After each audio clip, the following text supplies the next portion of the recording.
I'm going to give a presentation on the electron transfer in contact electrification between solid and solid, the fundamental mechanism of triboelectricity. And this talk is from Georgia Institute of Technology and Beijing Institute of Nanoscience and Nanosystems. Okay. Why triboelectricity? Triboelectricity is a fundamental phenomenon because it occurs on nature and it has been recorded, ever written record 2,600 years ago. So why is it so interesting? It has been a long time being utilized for electricity generation and has also been utilized for van de Graaff machine. So it's an old phenomenon, old technology. But why interest today? Why not used to be? Used to be, this was regarded as a negative effect because triboelectricity always caused fire, discharge, or damage. So why do we start this negative effect? Today, we want to understand this effect because it has been used today for electricity generation. Use a technology so-called triboelectric nanogenerator. So that's the technology basis here. So when you talk about triboelectricity, people say, what's triboelectricity? It's a type of contact electrification in which certain material become electrically charged after they come into contact with another different material. So this is a phenomenon. So how do we understand today how complex this can be? It's always complicated with tribology. What is tribology? Tribology is two surfaces sliding one against the other one. You have heat, you have phonons, you have fractures, everything occurs. So complicated. But today I will talk to you the basic physics of contact electrification. Okay. So even this recorded a long time ago in a textbook appears, but why it occurs, how it occurs, remains question. If you study the basic physics book, from the first book they study electricity is a glass tube rubbed on the fur, give you electrostatic charge. We know that, but the question why the plastic rod has negative charge, why the fur has positive charge. So this remains a question for a very long time. Okay, so let's try to understand this. Well, people have studied this for a very long time, 300 BC up to today, because this phenomenon is very universal. Solid, solid, liquid and solid, liquid and liquid, gas and liquid, gas and solid. All the phases. Some say it's electron transfer, some ion transfer, some material species transfer. It is like a blind man touch an elephant from different angle. You can make any conclusion, depends which part you touch. So the inconclusive. Okay, but as today we have a good understanding what's the cause of this triboelectrification. So even look at the textbook, they say, what's the electrostatic charge? Say, hands touch a door handle, giving electrostatic charge. So this is called electrostatic charge and appears in textbook. Next question is you talk about electric current. How come electrostatic charge become current? Was not very well answered ever since then, but it's fundamentally known. Okay, so two questions here. How does the electrostatic charge be generated? Second one, how come the electrostatic charge drive electron to flow? Two questions. So let's answer one by one. The first question is the electrostatic charge. Triboelectricity is very universal. It occurs for any materials, all the materials, in any phase. Solid, liquid, or gas phase. Whichever phase it occurs. Okay? Because so many phases, so materials is always inconclusive. Okay? So let's talk about contact electrification as a solid-solid interface. That's the first case. Okay? First case. And we start this one using a carbon probe. Metal tip sliding on the surface of silicon. We slide it once, twice, 3, 4, 8 times. We reach electrostatic charge saturation. So we measure the distribution for that. We can see the build-up of the charge on the surface step by step. And until about 10 times, we reach a saturation. So only to contact 10 times the charge density reach saturation. That's how many times you have to do, okay? How long the charge remain on the surfaces? It remains on the surface for hours without dissipation. So therefore, once it's gone on the surfaces, it's there. Sometimes you're unnoticeable, but it is there. So how can you get rid of that? You can use a variety of ways, use light, use heat. But today we're not talking about that. We just talk about how did the charge get on here. So this was another study did in our lab. Use triboelectric metal tip, contact silicon surfaces. You have changed the bias. You can deliver negative charge, or you deliver positive charge. You reverse it in sign. Why? This is the Fermi level of the metal, and this is the surface state of silicon.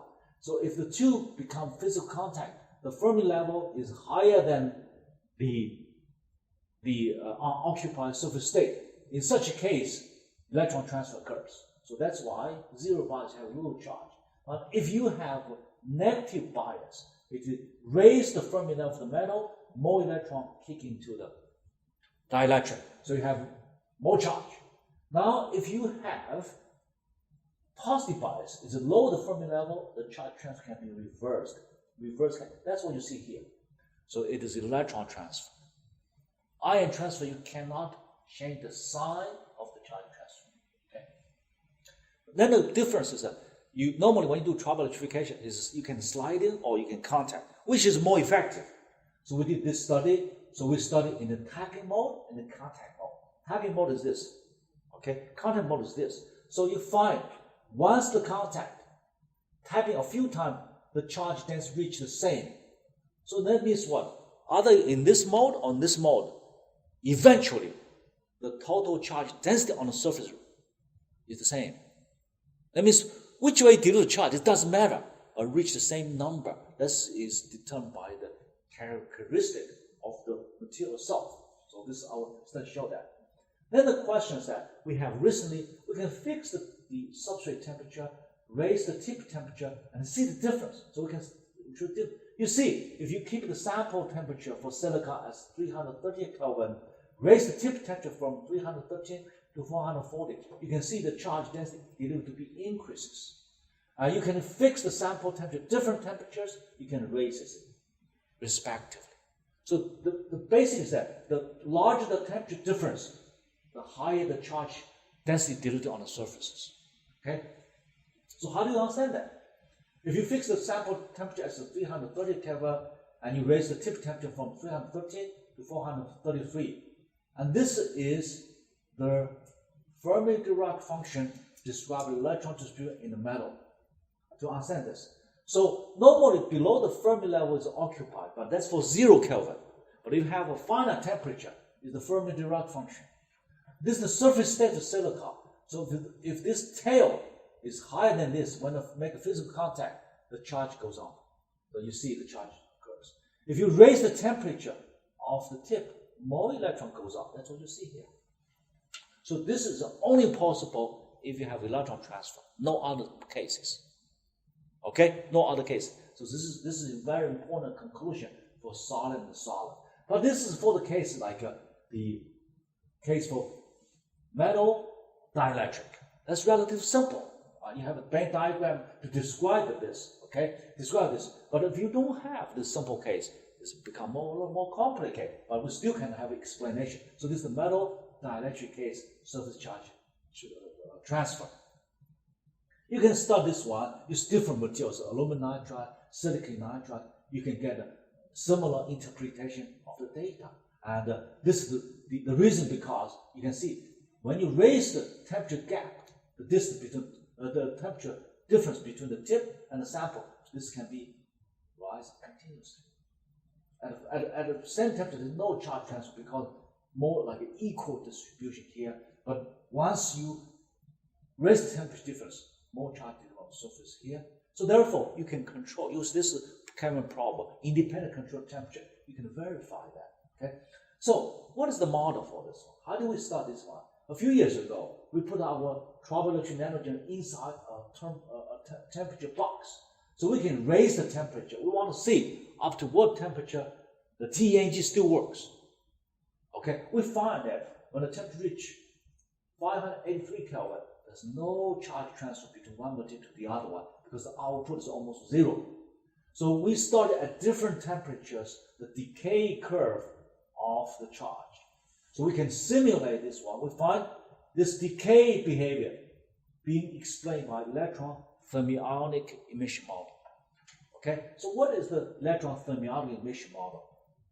Let me, as following slide show you. Okay, thermionic emission is a well-known process in physics. It's a free electron emitted from the surface of metal when external heat is applied. So it's like a filament. You apply filament, and the electron disappears. Okay, it's well known, and basically is a escape process of electrons because this is the occupied surface of the Fermi level, and this electron jump over can be, and this is the tunneling process. So this occurs is thermionic emission. So even you have a charge transfer on the dielectric surface, if you raise temperature, it can escape, disappears. Okay, so this is it, to understand why as temperature increases, we have that. Now the second case is dielectric, two dielectric. If one dielectric and the other dielectric can be described by the surface state model. And this is the surface state, okay. If the surface state is occupied for A materials higher than B materials, when they make physical contact, electron transfer occur, make this negative charge, this positive charge. Okay, so when you separate, the charge supposed to remain there. However, if the temperature goes up, thermionic emission disappears. But this requires critical temperature, has to be high enough for the electron to escape. So that means one, if triboelectricity occurred, but the charge cannot pertain. Oh, this is the dielectric. Well, this works okay if the two dielectrics are described by the surface state model, but not all the solids can be described by that. For example, what is the Venn diagram of the wood? What is the Venn diagram of this carpet? No well-defined. So we need to find a general case for interpretation of triboelectricity because this occurs for any materials and all the materials. Even the same material, same type of material, triboelectricity occurs. We find the convex surfaces have negative charge. Concave surface have positive charge. Even the same, you can say it's chemical potential difference, but the same material, what's the chemical potential difference? Same, but different surface curvature results in the charge transfer. We measure that, we find that if you have a surface curvature changer, we propose the surface state could be slight shifts one against the other one. So you have a small amount of electron transfer occurs as described here, right? So more detail, you can see this paper, which will give you the details of the same material, give you triboelectricity. And recently, there's a work done at Northwestern University. They produced the flexion electricity could be the driving force here. So this is the driving force for similar two materials. The electron goes from one place to the other one because concavature difference here can drive the electron flow from here to here. But this model may not explain all the triboelectricity model for all the materials. Could be the same. You have several driving forces, but for this case, for this same material, this could be the dominant one, but it remains to be verified experimentally. Okay. Then when you deliver the charge on the surfaces here, we can maintain the sample temperature uniform, but shining a light. So you can see, you can change the wavelength of the light and see what happens. So if you change from 300 nanometers, this is the decay time of the charge on the surface, and this is decay time, 300 nanometer, this is 280, 260, oops. Okay. And this is 240. You can see 240 here is a turning point. So you have a threshold above which photoionization occurs. So the reason is that this is a metal, this is dielectric, physical contact, make the charge transfer occurs. If you shine it at a laser, if the laser power is more than this work function, be ionized. This is not a work function, it's just the bonding energy of this surface, these electrons here, for it to be ionized. That's why you have the energy reach certain level here. Again, proof it must be electron transfer. It cannot be anything else. Cannot be anything else. Okay? So this is the photon section. The other case that you can change the gas chamber. So if you do this experiment, do the gas, you can change it. Oxygen, this is an argon or nitrogen. You find for this inert gas, which the pressure does not affect the surface triboelectricity. But if you have oxygen, this reactive gas, it does sensitively change the surface. So again, it shows this electron transfer between reactive gas and the surfaces. Okay, so this is another experiment that shows that you can have this for the electron case here. Then the next question is that you have two samples, one touch the other one. How close the tip has to be before the electron transfer occurs? A few years ago, our group study used a Kelvin probe. We find that when the tip touches a surface, when it reaches the repulsed region, triboelectricity occurs. If you have an attractive region, it did not occur. So what question is that? What's the repulsive region?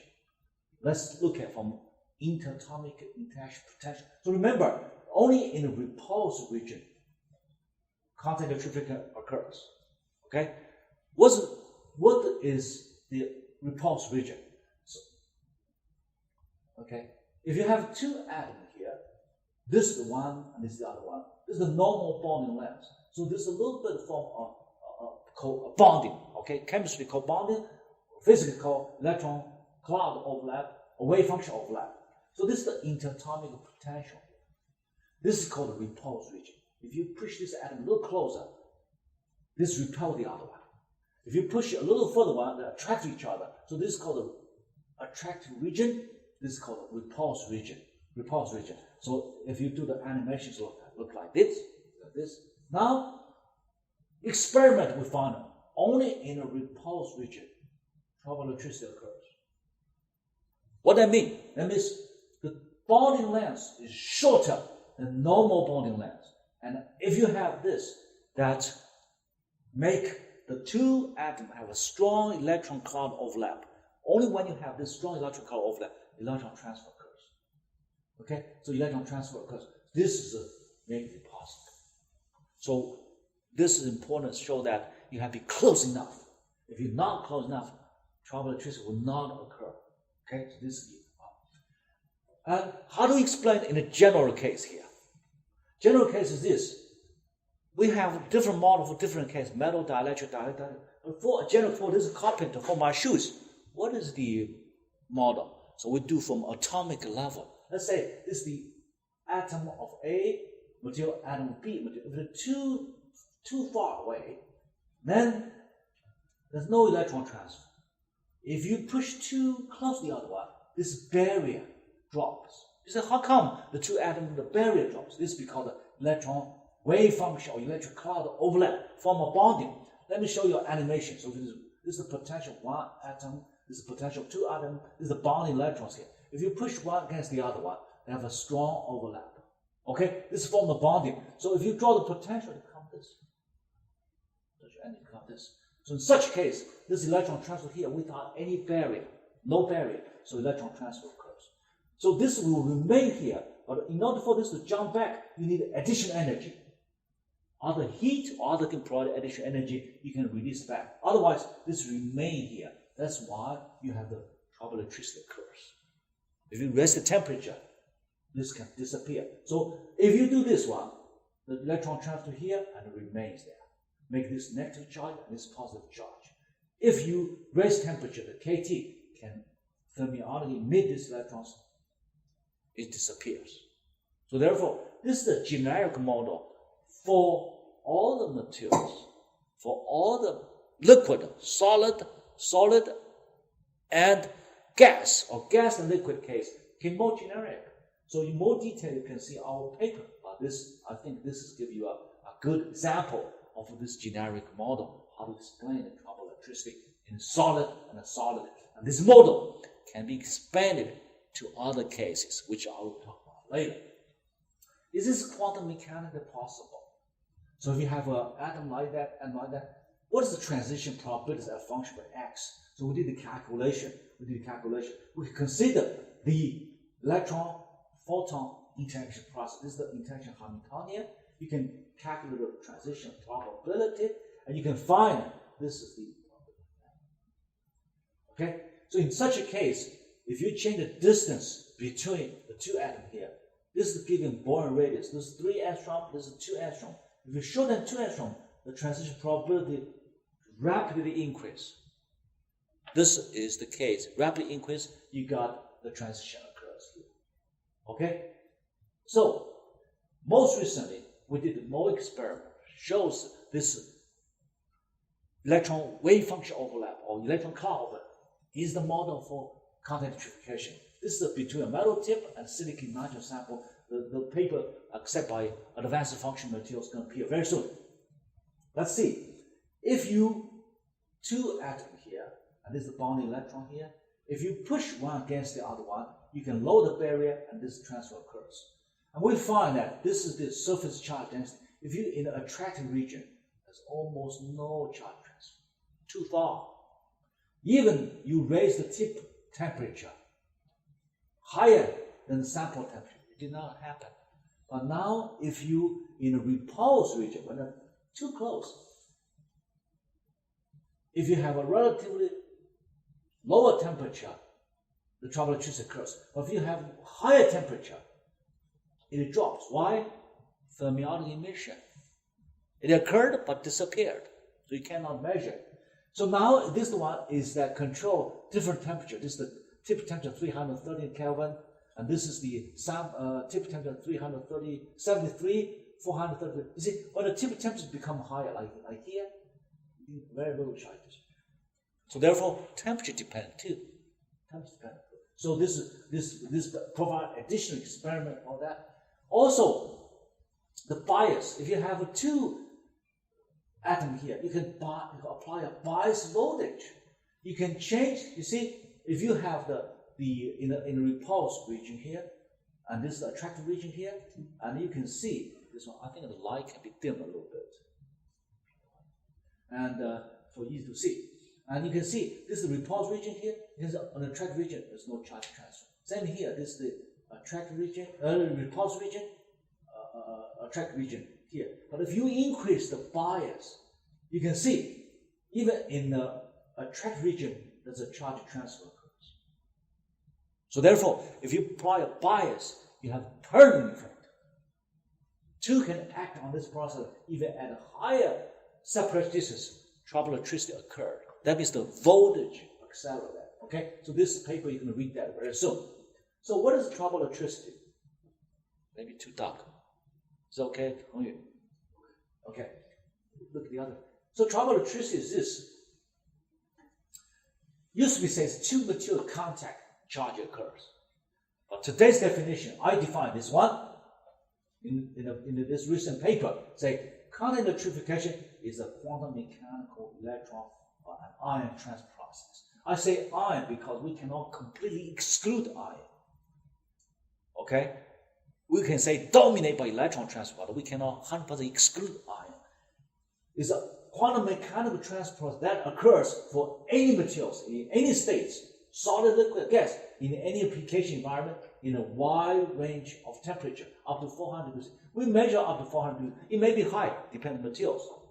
Such an effect is universal and is fundamental unique nature. There's no other effect, another effect, as universal, as popular as this one. So what is contact electrification? What's the confusion in literature? Literature always say, triboelectrification equivalent to contact electrification. This is scientific term, and this is technology term. Now they have a difference. Why? Triboelectricity is convoluted tribology and the contact electricity. This is a physics process. This is a surface sliding process. Two together give you triboelectrification. So we all say triboelectrification. That means two processes occur at the same time. I don't have to be. In order to understand contact electrification, just purely use contact and separation. You don't have the sliding.